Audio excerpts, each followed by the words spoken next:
Hey, Danny, guess what? What? We got a sponsor on the show. We have a sponsor for Reel in the Field Goals. How do you think about that? I think that's excellent. Hey, yeah, hey, it happens. And you got a great following here in Seattle. So we had a connection made with a local business that would perhaps like some of your business. The Ballard Agency, located in Kirkland, Washington. The Ballard Agency is an insurance agency that's been in business and family owned for over 50 years. Danny, do you have any insurance needs? Not at the moment, but I may be switching soon now that we're sponsors. Hey, and as well, this is practically becoming a business for us, and the Ballard Agency specializes in businesses. So if you are a contractor, craft brewer, you have a startup, technology firm, restaurant owner, personal home and auto, hey, what are some other businesses, Danny? Help me out here. Podcasts, I guess. Podcasts. If you run a Dairy Queen, perhaps. I mean, they probably have Subway franchise. Yeah, if you're a franchise. The Ballard Agency has been in business for a long time. They're located in Kirkland, as I said before. And you can go to theballardagency.com or call 425-454-3510. And if you need insurance right now, full portfolio of insurance review at no cost to you. And they understand your business and personal insurance needs. It's a licensed agent and brokered for many of the top rated insurance companies. So should they go, Danny? Definitely. And if you do, just mention that Field Goals sent you, and then they'll know that these advertisements are working. And then we'll get more sponsorships. And do you know what sponsorships equal, Dan? More podcasts and better guests and awesome stuff. Yes, we can have a better show and keep improving. And then it'll be the thing that you're listening to. So if you're with an insurance company right now that's not the Ballard Agency, dump them today. And go to ballardagency.com, call 425-454-3510 and tell them Field Goals sent you. It is August 6th, no longer July, and this is the Reel in the Field Goals podcast. I am your co-host, Kenneth Arthur. Who is my co-host today? Is it Danny Kelly? It is indeed. How are you doing? Of course. I'm doing good. How are you? I'm doing really well.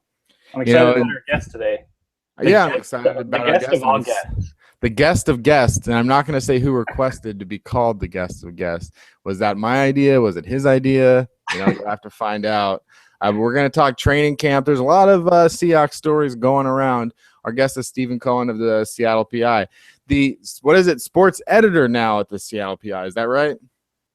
Yes, that is true. Sports editor and Seahawks beat guy still. So, nice. Yeah.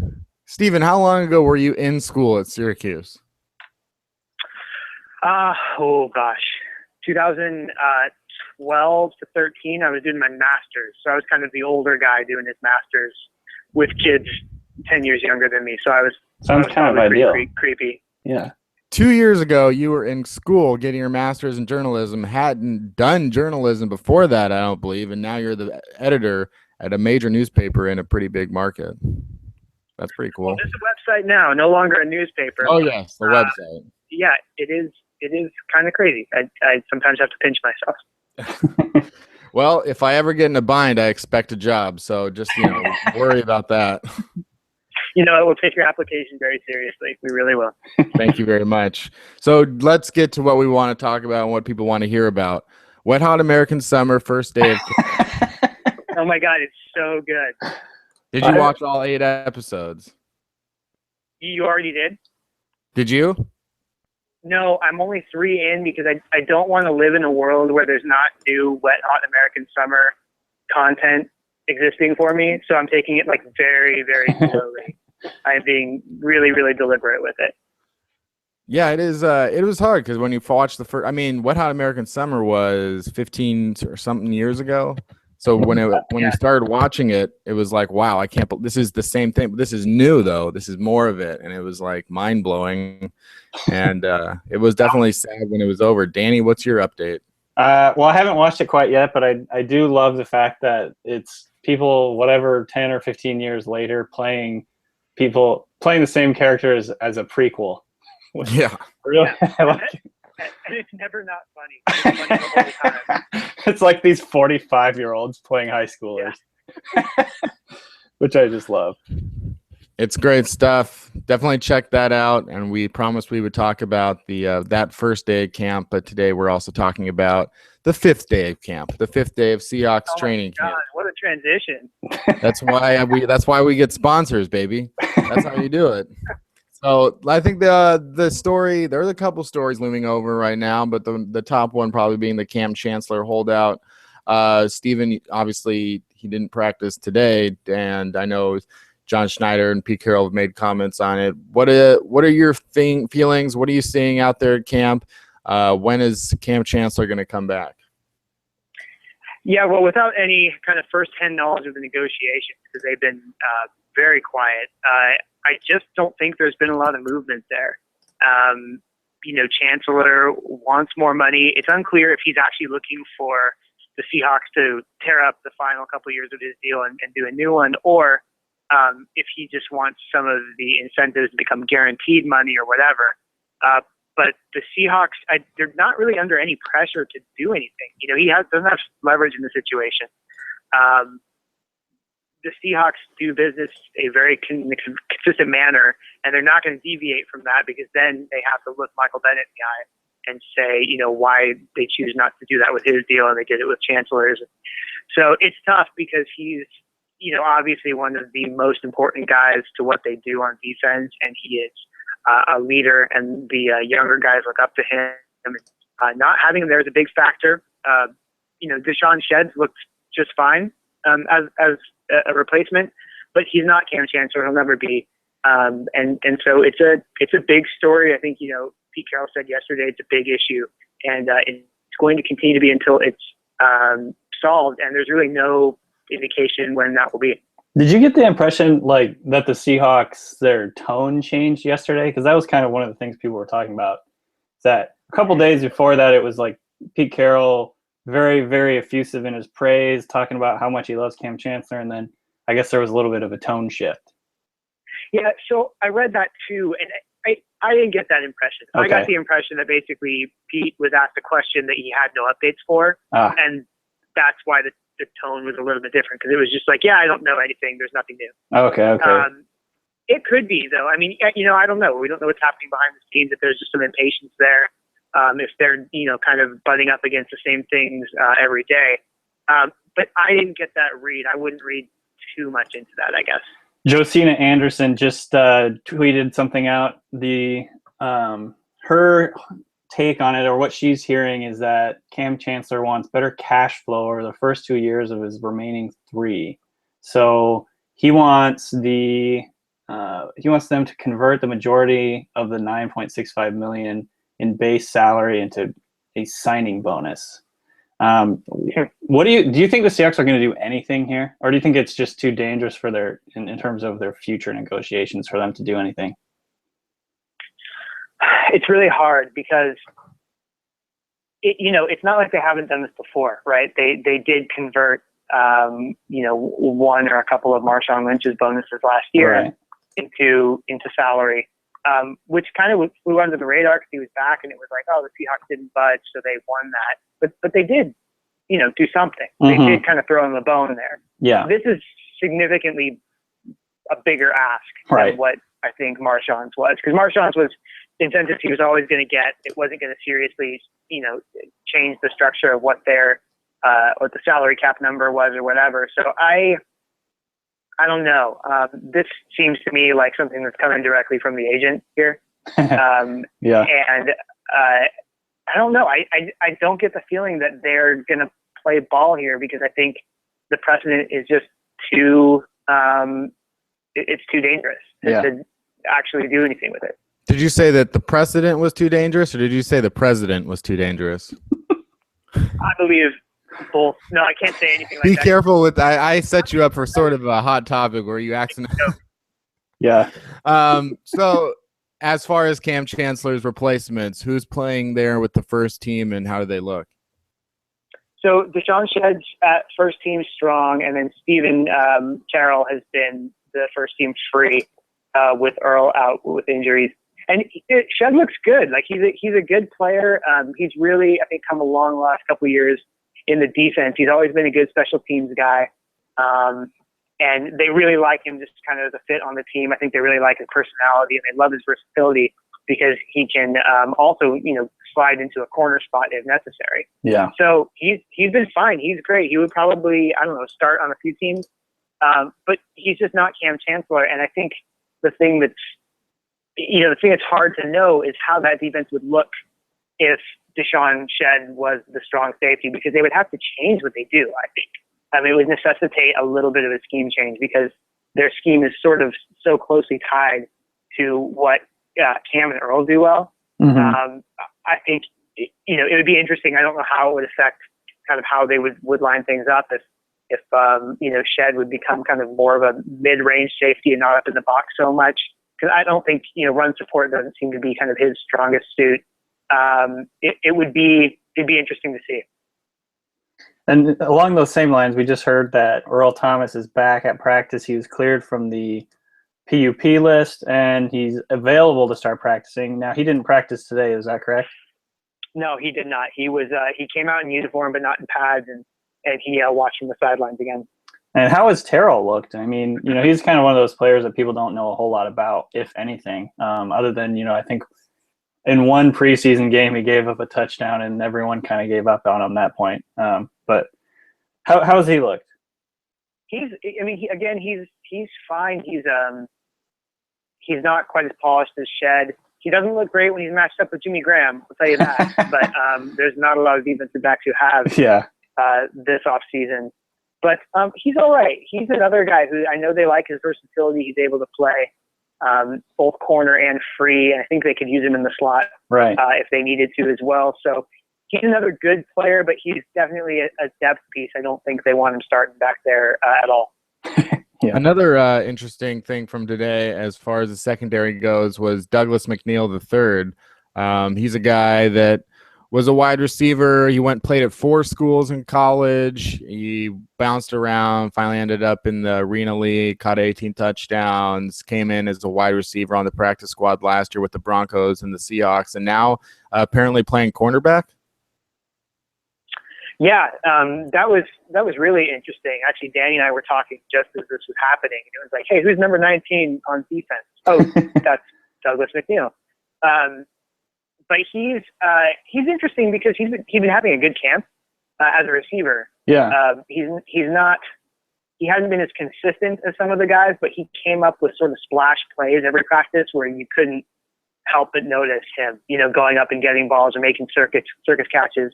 He might have been one of those guys who did the spectacular things well and didn't do kind of the mundane things well. So maybe that necessitated the switch there. But it might also just be like a temporary numbers game thing where they move him over to get another body in the defensive backfield. He fits the bill physically. He's 6'3", 200 pounds, so he's almost the exact same size as Mohamed Cisse, who they traded for. He didn't look terrible back there today. He looked raw. He looked like somebody who hadn't played defensive back in a long time. But he's being thrown up there against Ricardo Lockett and Tyler Lockett, and that's, that's got to be incredibly intimidating for a guy who hasn't played the position and who was in the same position room with those guys the day before. So it was an interesting switch. I don't know. I mean, I guess we'll see if this is something more permanent tomorrow when they take the practice field. Did you see much of Cisse, and how did he look? I haven't seen a ton of him, to be honest, which just means that he hasn't stood out a lot in the plays. I know he's coming from a system that is pretty different from what the Seahawks run. He seems to me to be like a really good kind of practice squad candidate guy, a guy who maybe needs a year in the Seahawks system to sort of get his bearings. Because physically he totally fits the bill again. He's a strong 208 or whatever they're listing him as. He's a strong looking guy. So besides just kind of looking long and strong, not a lot from him. There's a lot of star players on this team, probably the most talented roster in the NFL. So it's hard to stand out you know, when you've got that many standouts, sometimes like just today, I saw a picture of Richard Sherman and I was like, oh, I haven't even thought about him. You know, when there's so many other things going on, it's like, wow. But I hear a lot about Jimmy Graham and people just freaking out about the fact that, you know, that it's just different now with him on the practice field. So what's that about? Yeah. So I have to admit, this is a little bit embarrassing, but there had been so much contract stuff leading up to camp that when I walked out for the first practice and saw Jimmy Graham, I was like, oh yeah, Jimmy Graham's on this team. Like I had completely forgotten he existed as a Seahawks player. But then he made his presence felt pretty quick. Like he's been pretty dominant this offseason when they've done the 11-on-11s and the passing drills. Like I know he's not going to get the same number of targets at all that he got in New Orleans, but he is going to get every opportunity to be their go-to guy in the red zone and on third down. And it seems like he's already developing a nice chemistry with Russell Wilson. The thing is like there are guys who are really skilled and there are guys who are just mismatches size-wise, and he's both. Not only is he just an enormous human being, but he's fast.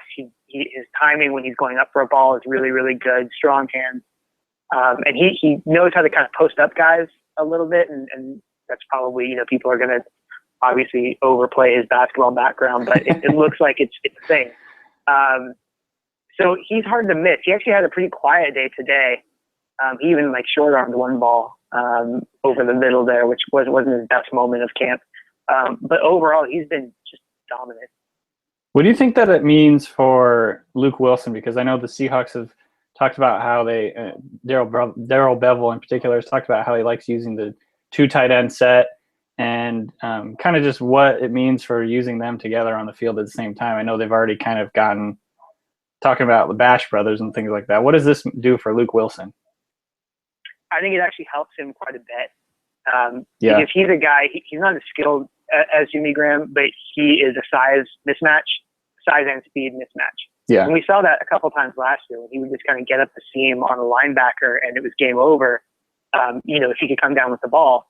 And they're not going to be able to pay attention to him in this offense with Jimmy Graham, with Marshawn Lynch in the backfield. I don't know how you account for him other than sticking a linebacker on it. You're not going to stick a safety on him if you're sticking a safety on Jimmy Graham. I just don't see it happening, you know, over the top. It's going to be a real problem, I think. I wouldn't be surprised at all to see his numbers, you know, maybe better than last year's, even though he was kind of the number 1 tight end for much of the year. So I think it's all good for him, and I think he's in line for a pretty good year too. I was talking to my buddy the other day, and do you remember the play against the Cardinals where they ran a play action fake to Marshawn Lynch and then had, I can't remember exactly who was underneath Wilson, but they basically ran 2 deep crossing routes down the field, and then someone bit on the underneath one, and that allowed Russell to bootleg and hit Luke Wilson over the top. And I'm just picturing that play, and I think they're going to run that a lot with them because, number one, you're committing a safety probably to the play action because Marshawn Lynch is just so dangerous. Yeah. And then 2, and then you have either Jimmy Graham underneath or Luke Wilson on top. I imagine they probably have Wilson run the deep route because everyone's going to be paying attention to Jimmy Graham underneath. And then just wouldn't surprise me to see him get open deep a couple times like that and kind of just take it to the house.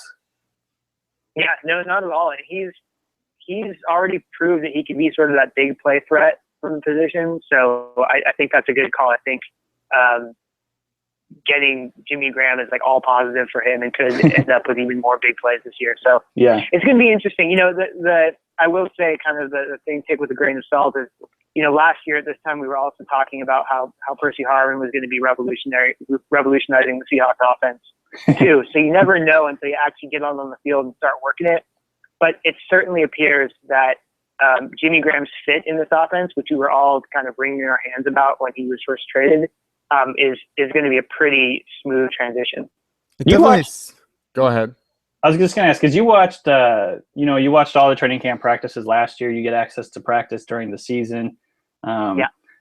Because what was Percy's impact on practices early on? Do you remember thinking like, wow, he's going to change a lot of stuff, or wow, they haven't really I mean, he's not really. Did he do a lot like in practice? Like, because I'm trying to remember like early on, because they didn't really play him a whole lot in preseason and stuff like that. But I mean, because everything we've heard is that Jimmy Graham's made an enormous impact. Yeah, it's a bigger impact than Harvin for sure. But Harvin was a pretty big deal just in that he was sort of uncoverable. Yeah. You know, like he just got separation underneath. But even then, they weren't running him deep. You know, that was one of the, I think, critiques everybody had kind of coming out of the Harvin experiment in Seattle. Oh, they didn't run him deep and couldn't find a fit. And they were doing the same thing in training camp. But it was more of like the amount of balls that came his way in training camp. Yeah. It was a lot. It was noticeable. It was like, oh, they're really trying to get the ball to Percy Harvin. Okay. Even if it was close into the line of scrimmage, it just seemed like he was going to be a focal point. So it's more that. Yeah, and it seems like with Harvin last year and then Graham this year, like sometimes the Seahawks, they would almost value a guy that can get 10 yards over a guy that might get 20 yards, just with that ball control and having someone that can do well in the red zone. And, you know, like you said, Harvin being uncoverable. But, you know, with Jimmy Graham and Luke Wilson, it almost seems like the wide receivers, as far as catching the ball, might take a back seat to the tight end, sort of like a New England situation. Do you see anybody out there for the wide receivers looking like a breakout? You know, Chris Matthews, he wants to prove that the Super Bowl was not, you know, a fluke. He said, I'm not a one-hit wonder. Do you see Chris Matthews or anyone sort of looking like they could be more than, you know, what we expect them to be? Yeah, I mean, this is going to be a broken record because you guys are probably hearing this every single day from practice, but it's Tyler Lockett. Yeah. The guy is just like, he creates so much separation, like horizontally and vertically, if that makes sense. Yeah. Like, so if he's going in a crossing route underneath, his footwork is so good and he's so sudden in and out of breaks that he can just leave a guy in the dust. Actually, watching Douglas McNeil trying to cover him on the crossing route was like, I felt bad for the guy because he was 8 yards behind Tyler Lockett, you know, 1 second into the play. And then in the same kind of series during he ran a wheel route on, I think it was Ty Smith, and kind of set him up right at the line of scrimmage and then blew by him and got kind of the separation vertically, right? So by the time the ball was thrown, Ty Smith wasn't within 5 yards and Forrest Jackson made a nice throw there for a touchdown. He's a guy who just every day he seems to make plays, and you know, you don't want to like set up a guy to have all these crazy expectations, but I can't help but believe he's going to be a major factor in the passing game this year. Like, I just don't see how they can keep him on the sideline if he keeps doing what he's doing. We'll see obviously how it translates to preseason. That will give us a taste of it, but yeah, he's the guy who just kind of stands out. Matthews is having a nice camp too. Jermaine Purse is just like very steady. He's become so consistent, and he doesn't necessarily jump off the screen, but he's really solid. And then Doug Baldwin is Doug Baldwin. He just keeps doing what he's doing and is solid as well. So it's a really good group. It's the most fun group to watch this camp. I thought they were the most fun group last year too, but I think this year's group is better. It's funny because when I watched, because I went to Friday's practice, I watched him a little bit, Tyler Lockett, and was very impressed with him. And actually, the funny thing is, it really reminded me of Baldwin's rookie year. Baldwin, he was an unknown. I don't remember. You probably weren't with the Seahawks beat at this point, but no, I wasn't yet. Yeah, so he had a standout training camp. Like it was like really clear to everyone that he was like, you know, the real deal. Because a lot of times it's like you have guys that are like, oh, the training camp hype guy, and they make a couple big plays, and it kind of gets everyone excited, or the coaches talk people up. But I remember thinking Baldwin like was clearly going to make the team just the way he was playing. And it kind of sounds like really similar to kind of what's going on with Lockett now. Like, not necessarily like he ever was in danger of not making the team, but just the way he plays, it's very, and even Doug Baldwin even said this today, it's more polished than he was when he was a rookie. And so those two players kind of remind me of each other in first of all in their style, but also in that respect, because I just remember thinking Baldwin was clearly a better player than, or he was better than everyone thought he was. Obviously he was an undrafted guy, and he went on to catch 51 passes his rookie year. So, Yeah. I see the parallels there.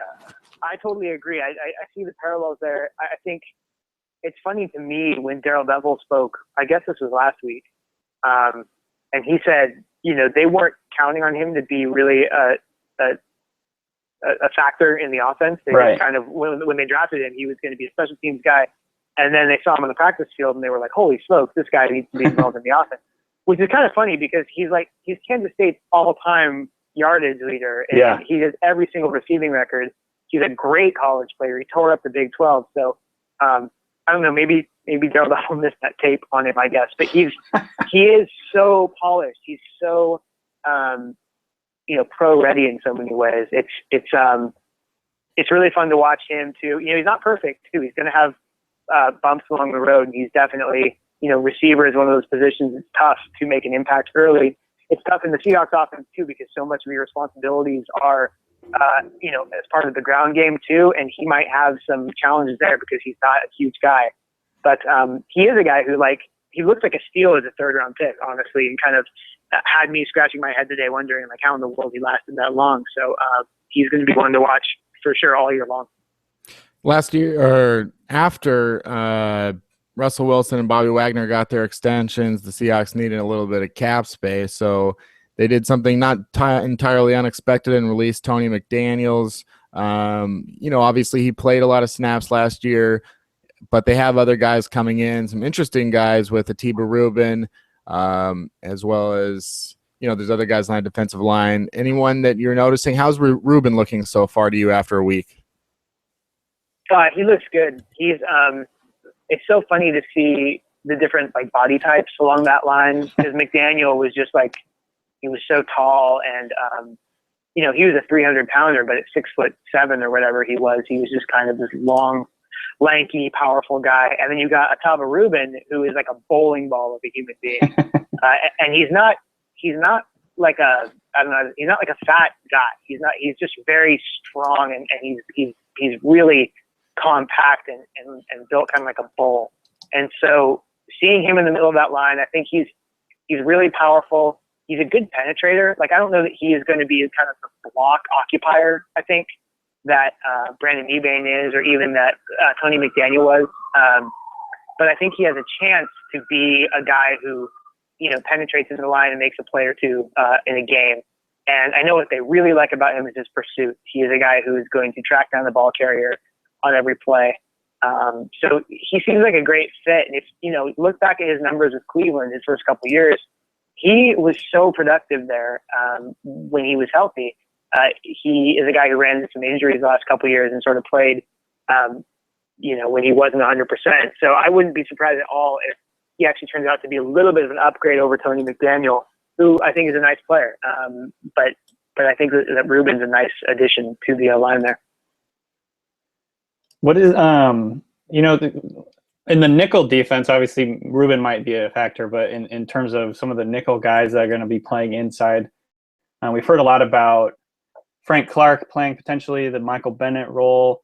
But then to me, there's this jumble of dudes like DeAnthony Smith, Jimmy Staton, DeMarcus Dobbs, Julius Wormsley, Jesse Williams. Are any of these guys standing out to you in terms of, obviously with the caveat, it's hard to tell really in training camp, but right. Does anyone look better to your eye? It's super hard to tell.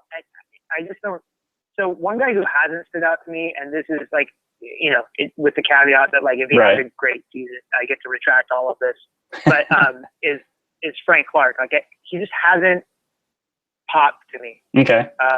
He doesn't look super quick off the line to me. He looks strong, but he hasn't looked very kind of sudden off the line there, which is something I was sort of expecting to see based on how the Seahawks were talking about him. One guy that you mentioned there who's interesting is DeAnthony Smith, who is a former 3rd-round pick, I believe, of Jacksonville, and just can't stay healthy. But he's a guy I think they like a lot if he were able to stay in the field.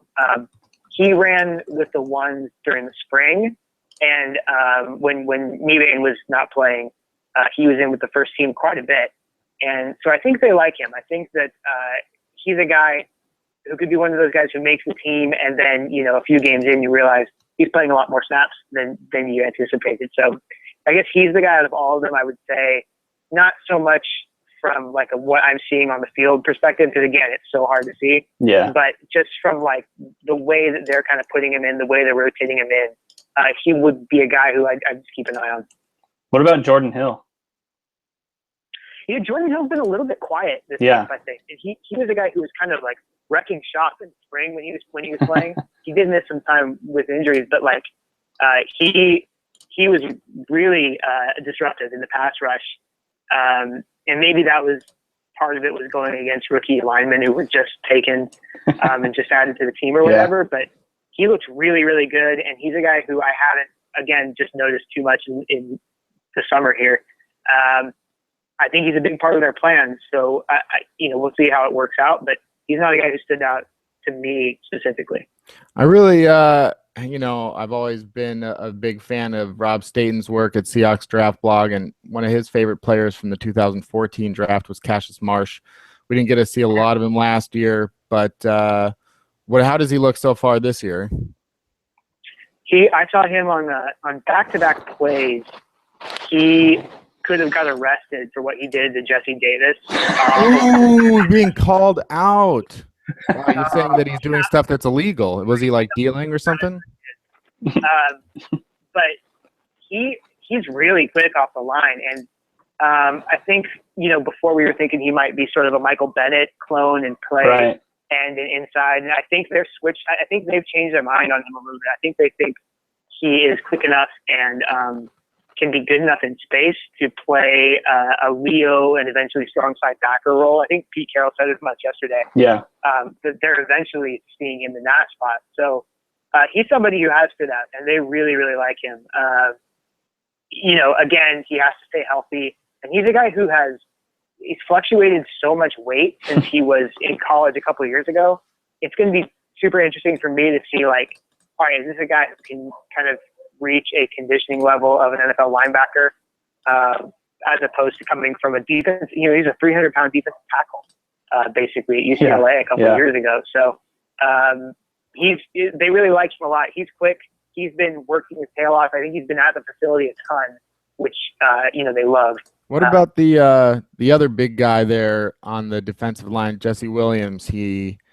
I don't think that anybody, maybe it's hard to really understand. We can understand ACLs. We can understand, torn meniscus or whatever to some degree, because a doctor will tell you, like, yeah, we've seen this so many times in the NFL. But cancer, it's such a different beast. And he is a beast, and that's what he just had this surgery not too long ago, and he's practicing. Like, is he fine? No, I wouldn't say he's fine. Like, I don't think that. I think the recovery from the cancer is so much more complicated than I understand. So I'm not going to really get into it. But there is, it's not like he's totally past that. I think that is a thing where they're going to have to keep screening. They're going to have to keep looking back and just making sure that this thing is under control here, because it's not a very, I think, usual form of cancer, and it can be bad news. So I wouldn't say that he's like just fine. He's okay. What he is he's cleared for football right now. So he's getting back in the football shape. He was out there with the defensive lineman doing position drills today, which is just, crazy to see for a guy who is basically 2 months removed from cancer surgery. Yeah. And surgery to remove a kidney. So, you root for guys sometimes, just as media members, even though you're not supposed to, and just, the Seahawks need defensive line help. They really do. He, at Alabama sometimes was just absolutely dominant, and the injuries and then the illness has been such kind of a career derailer. It would be really cool to see him, turn into a player for them and make this team and help them, just for reasons kind of off the field. But he's, he didn't, it's hard to know, from the drills or whatever, what to look for, but he, it's amazing to see him out there, and you just hope that he can kind of continue it and get in the preseason and show him a little bit of what he has. Have you seen anything from Jimmy Staten? No, not really, actually. Yeah. He's in the rotation, but no, nothing that stood out. And what about Julius Wormsley? Has he ever caught your eye? He has, but it's mostly with his dancing. He was doing the whip and the nay-nay yesterday, and it was hilarious to watch him on the sideline. Like during drills, he's just dancing there on the sideline. So that'll take you far in the NFL. He's going to do well. Yeah, he is. I haven't noticed him so much in the rotation. And, actually, now that you mention it, he is a guy who is another sort of like pursuer in the run game. Like he really practices hard. So he's a guy who'll run down running backs. Other than that, not too much. It's interesting too because I don't think that a lot of who does, but I don't think a lot of us know what to expect coming off a Super Bowl loss. You were at last year's training camp coming off of a Super Bowl win. Is there any difference that you can tell in the atmosphere or the attitude? Or Pete Carroll would preach that you go out it the exact same way. Is that what you're seeing on the field? Yeah, more or less. Really, it's still a pretty loose group of guys. It's still, I think part of it has to do with the way that Carroll runs the program, obviously, and keeping things light. The music on the field. We can. Our media room is right next to their auditorium, so after practices and before practices, we can kind of hear sometimes what they're doing in there, and they're having a lot of fun in what they're doing. And they, part of how he runs the whole program, I think, is that it just keeps things light. It keeps them focused on what they're doing that day, and it doesn't let things get too heavy. And I haven't really noticed a difference. I guess if I were a Seahawks fan, I wouldn't be worried about how they're going to respond, because I think that part's sort of over. You know what I mean? Like, they're already back to training camp. They're back to practice. They're done worrying about what happened last year, and I think they're moving on. So, I think they're responding. Well, they shouldn't. They should be ashamed. They should be ashamed of their performance in that freaking Super Bowl. Yeah. Hey, Steven, next time you're out there, just start yelling at them. Way to go, idiots. Yeah. Run the ball. Run the damn ball. Thank you. Danny, do you want to ask him a question about running the ball? Speaking of running the ball, we talked about the receivers group already, and so far we've heard a lot of things about the running backs. Thomas Rawls has been kind of a hyped up player so far. First off, how has Rawls looked to your eye? Is the hype warranted? Yeah, I think so. I think he looked really good. I saw him out after practice today doing some extra stuff with Bobby Wagner, just one-on-one. But he's a guy who's working at it hard. But yeah, I like the way he runs. I like he gets low really quickly, and then he gets through the hole. And then he has a nice little bounce. He doesn't come off as like the fastest guy ever, but he's got he runs with like a physicality that reminds me of like, oh, he looks like a Seahawks running back. That's kind of what they look for. So yeah, no, I think that he's got a really good shot to make an impression here. And whether all the hype we're seeing coming out and everything they're saying about him and all the praise they're giving him is sort of to light a fire under Chris Michael, who knows? Could be. Robert Turbin's coming off of the double hip surgeries and entering his last year of his rookie deal. But he looked good as well. He looked as quick as I've ever seen him. Yeah. And so I think there's a good competition there. I think if they keep, 3 halfbacks, that's going to be really tough to figure out who they're going to do. So I don't know. He has been good. Rod Smith, the kid from, I think, Ohio State, has also looked good. Totally different guy. Yeah. He's kind of a monster and like an upright runner and 230 pounds. He's giant. But he's looked good too. So that's another good spot. And I think, they're going to have some calculations to make on who they keep. And I think a lot of this actually will probably settle itself out during the preseason when we see what they do against opponents there. So if Rawls produces in the preseason, though, they got a real decision, because I don't think he's a guy who they could pass through waivers and then hold on to as a practice squad player. I just don't see it happening right now. Do you think there's any chance that they keep 4 running backs in addition to a fullback? I do, particularly if they go with the fullback who's not Derek Coleman. Yeah. Who I think is everybody's like, he's the favorite coming in, but he's been hurt. He hasn't gotten on the field much. He missed a bunch of time, last year with a foot injury, and he's sort of a hybrid anyways. So what I could see them doing is keeping like a Will Tukuafu, who's looked really good, by the way, as a blocking fullback. Like he's looked really good at times. And yesterday in pass pro, he was impressive. Like he was a wall. He's like a tackle. He is. He's decided to tackle. So he looks good. I don't think like it's a foregone conclusion that like Derek Coleman just runs away with that fullback job. Okay. But so I could see them keeping 3 and then maybe Coleman in sort of a hybrid role, also because they love what he does on special teams. Yeah. And then, Tukuafu or even maybe the Cotto kid at fullback. Yeah. Interesting. There's a strong contingent of Seattle folk and Albanian folk that get very excited when they hear that Christian Sicoli gets playing time, especially with the ones. He was working out as a one. When he was drafted, the whole thing was we're moving him to center. And, I think that whenever you're talking about, we're moving him from the defensive line to the offensive line, it's not going to be set in stone that he's going to be a center. He got some reps at left guard. It seems like, obviously we know who the left tackle, the right guard, and the right tackle are going to be. The center and the left guard is where the competition's at. So who do you see as the leaders now after a week of training camp, and where does Sicoli fit in? Man, at center it's really tough because Drew Nowak has been sort of running at number 1 and Emile Jean-Pierre at 2. And then today it was all Jean-Pierre at 1. So I think that's completely wide open. I still think Alvin Bailey is number 1 at left guard. I think the Sicoli move is an interesting one. I think they want to light a fire under Alvin Bailey. They want to keep it lit because he's a guy who I think they would like to just kind of stay motivated there. And he's looked really good. I don't think he's done anything to necessarily lose that job.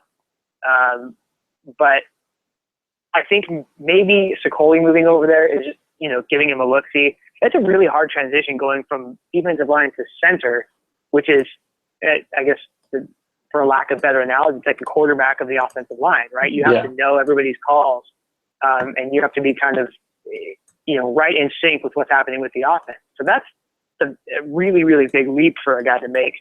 Sicoli's athleticism, everybody knows about that, and being able to plug him in at left guard and just kind of let him play a little bit more, I think makes sense.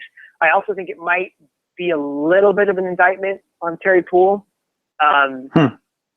who I think they envisioned being the guy to really challenge for that left guard spot. But I saw him working at right tackle a little bit yesterday.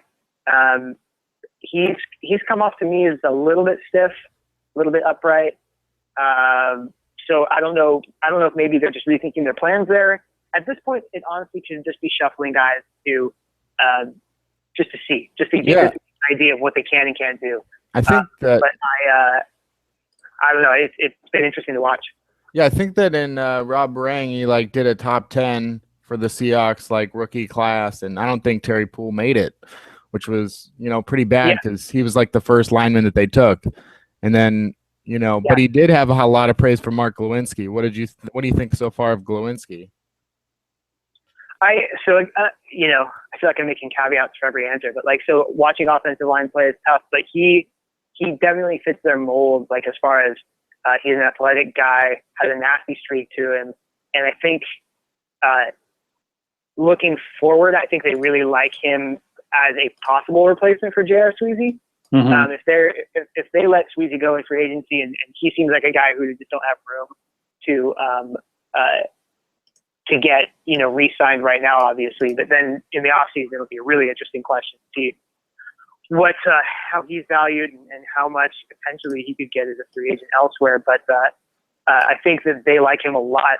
I would be surprised if he made a really big impact this year, because I do really think they like him at that spot particularly. So, but yeah, he looks good. And the whole time you were talking, part of it is obviously that they want to get a look at people and give them experience in different spots. But I was just thinking, it just seems like Pete Carroll likes to fuck with guys. Totally. just the whole Sicoli at left guard first team left guard. Like if they're just taking a look at the dude, he can play second or third group, right? Right. Like they're putting him in at first team because they want to mess with like players. Like they never want them to be comfortable. They never want them to think they have the job locked up, things like that. So it's just typical. To me, it's just Pete Carroll, like classic move. Yeah, I think so too. Like his kind of voodoo motivational tricks that he does there. I wouldn't be surprised at all. Yeah. Were there any thought of like the Seahawks potentially making a trade? It seems like they do have a lot of players. Maybe that it would be tough to, if some of these guys at the bottom of the roster really play that well, it'll be tough to just say, well, we're going to cut them and get nothing for them or whatever. Or maybe saying, well, Rawls or Rod Smith has done enough for us to not really care that much about Kristen Michael. Do you think that a trade could happen? Yeah, I could see it happening. I guess Michael is the one guy who stands out because, he's shown flashes in the preseason, and he is. If there's teams out there looking for like a first and second down running back, then he could help a team, pretty immediately, I think. So he's the one guy who kind of strikes me as like, yeah, if they really like the young guys coming up, he could be on his way out of town. Nobody else really. I don't see, one guy who I don't think will be back next year unless he agrees to a pretty big pay cut would be Brandon Mebane. But I don't see them like shipping him anywhere. I see them maybe potentially asking for a pay cut because he's a 30-year-old guy. He's not going to have tons of leverage as far as on the open market next year. And right. He is a guy who they really like. They like what he brings. And Pete Carroll's been sort of effusive in his praise about Mebane this offseason. So he's the one guy I can see them kind of trying to do something with in-house to keep him. But I guess Michael would be the only guy who I view as a likely trade candidate. And we kind of skipped over the linebackers group a little bit. I wanted to talk about Eric Pinkins has made the move over to the linebacker position. You think he's been playing strong side linebacker. Have you gotten a look at him doing much? Yeah, I talked to him a little bit yesterday about the transition. He looks pretty good. It's funny because as soon as he switched the number, it was like I forgot that was Eric Pinkins there. He just looks like one of the guys in the linebacker group. Yeah. He looks the part. He's, obviously there's some things where he's a lot more comfortable doing now than other things. Like he's not comfortable rushing the passer. But he's way more comfortable dropping into his zone, which makes sense given his background as a defensive back. But the one thing that I really like about him is his speed and pursuit. He's another guy who will end up tracking the guy from across the field and catching up to him. Yeah.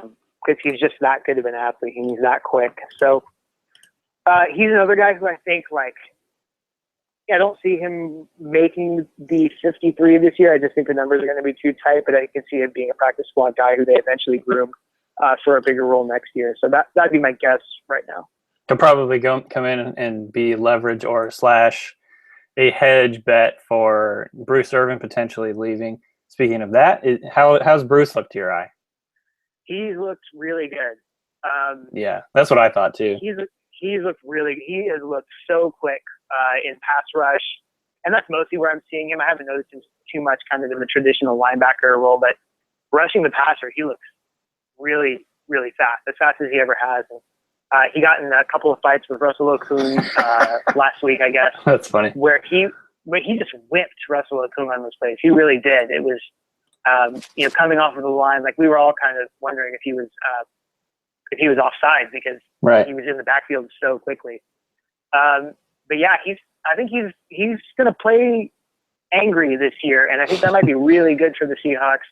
And then it might set up a really hard decision at the end of the season if he puts together a monster year. So yeah, if I'm picking out one guy who I think has been sort of the training camp MVP so far, I guess it would be Bruce Irvin because he's been really, really solid. So if we did, we've talked about a lot of players. Maybe there's someone that we've overlooked, and if I just gave you a rapid fire, if I name a player and you just give me one sentence, perhaps that your impression of him, if you have one at all, does that sound okay?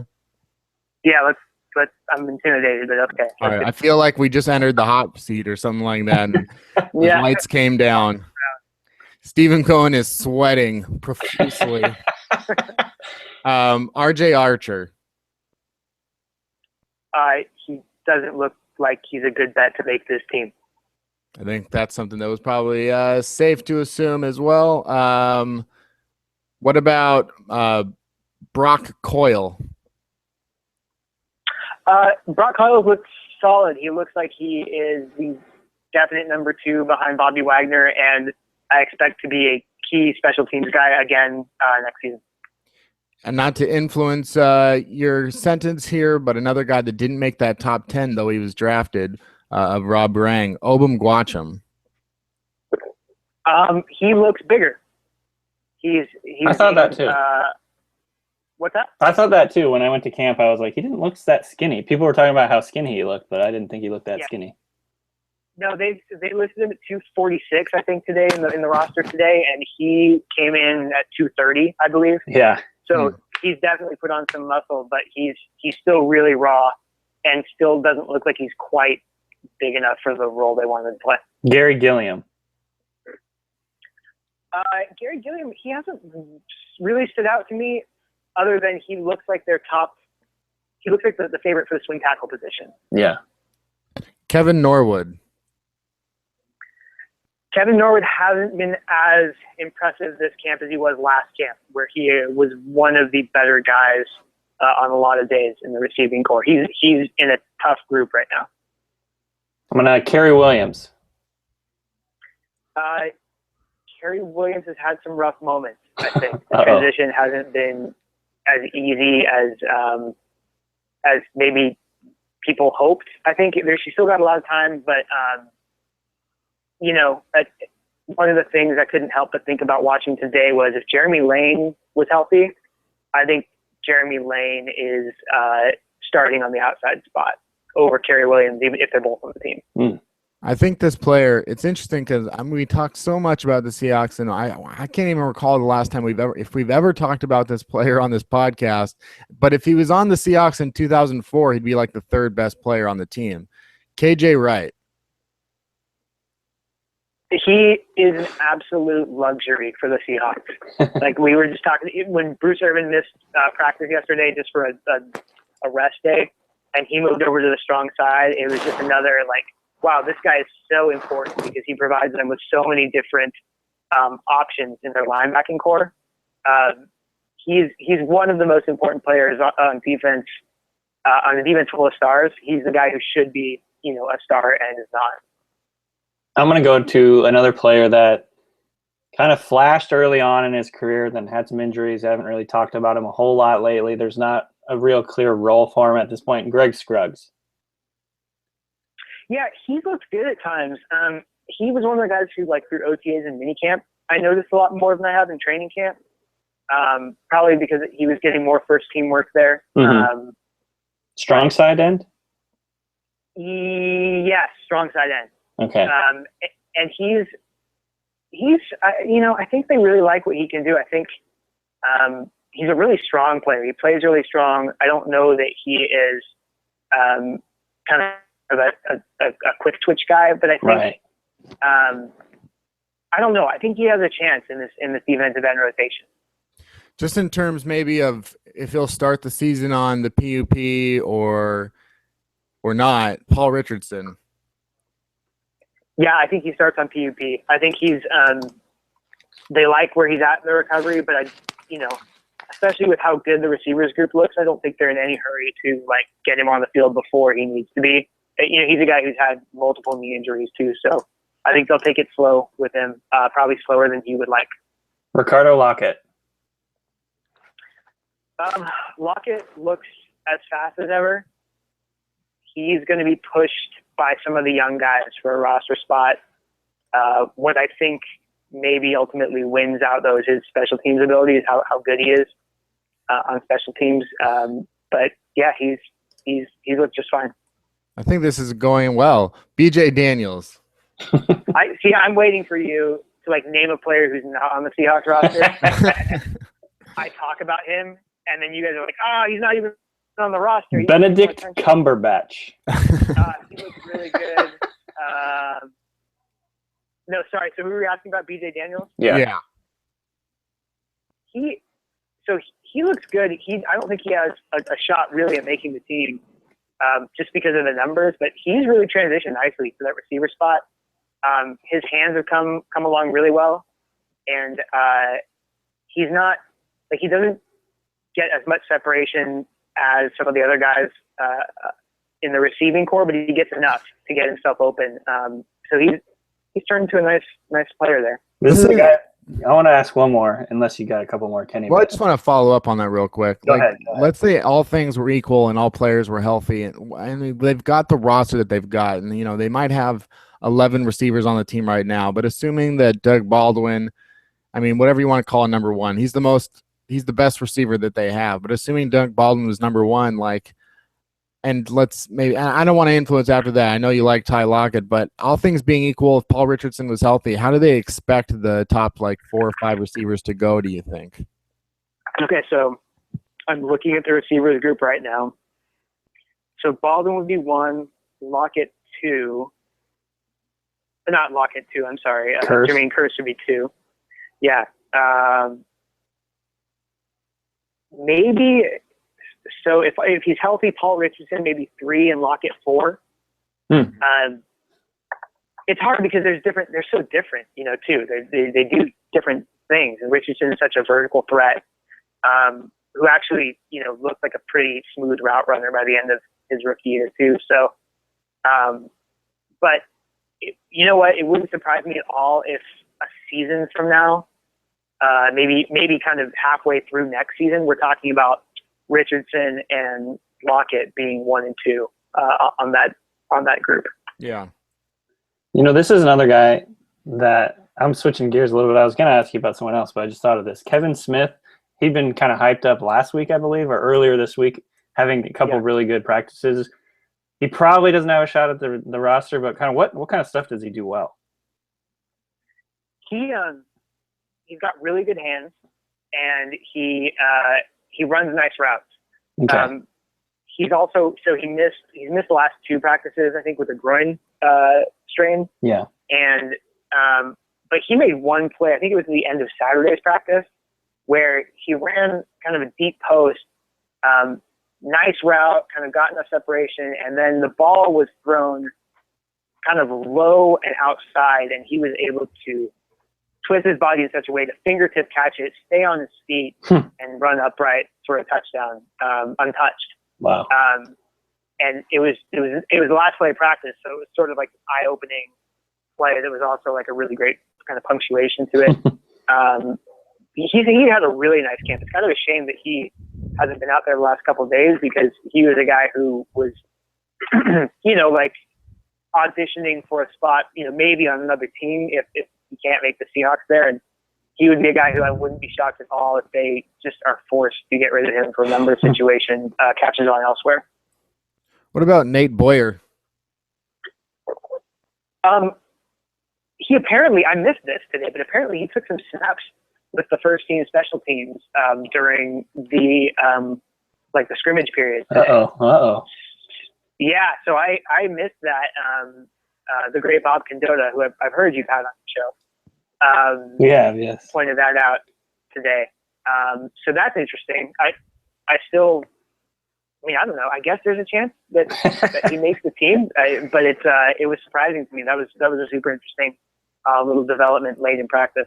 I want to ask you, Steven, you've still been on the show more times than Bob. I mean, now whether or not that'll stay the way, I don't know.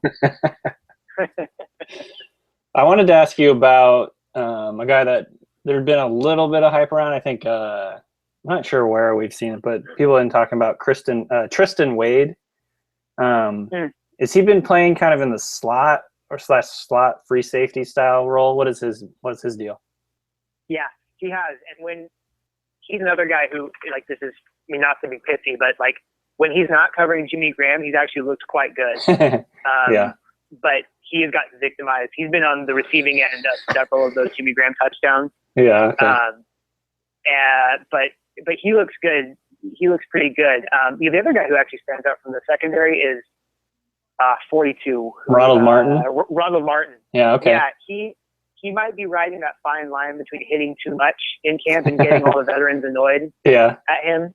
I was talking with John Boyle, who's now with the Seahawks today, about Winston Guy. Winston Guy. Is that right? That's the first thing I thought of. Yeah, he might be taking that mantle right there because he really likes to hit, but he's making an impression. I've seen him make a couple of kind of run filling hits as a safety where I'm just like, oh, that's interesting. And specifically with Cam not there, just sort of like it was Cam-esque at times. Interesting. I'll do one more, and then if Danny wants to do one more, and then we'll wrap it up. Sounds good. Kevin Pierre-Louis. He's really good. I think he's a really good player. Nice. And I think he probably, if he stays healthy, has a big role on this team as the weak side backer behind KJ in the base defense, and then possibly as somebody they get in on nickel packages right away. KJ Wright's so good in the nickel that, I think he's probably it's a safe bet. But Pierre-Louis is a really, really good athlete. He's really quick. He's got good instincts. I think they really like kind of the mental approach he has for the game. So he'll be a big factor, I think, this season. Final special teams. I didn't even mention special teams. He has the quickest get off of anybody on special teams, I think, maybe outside of Ricardo Lockett. Wow.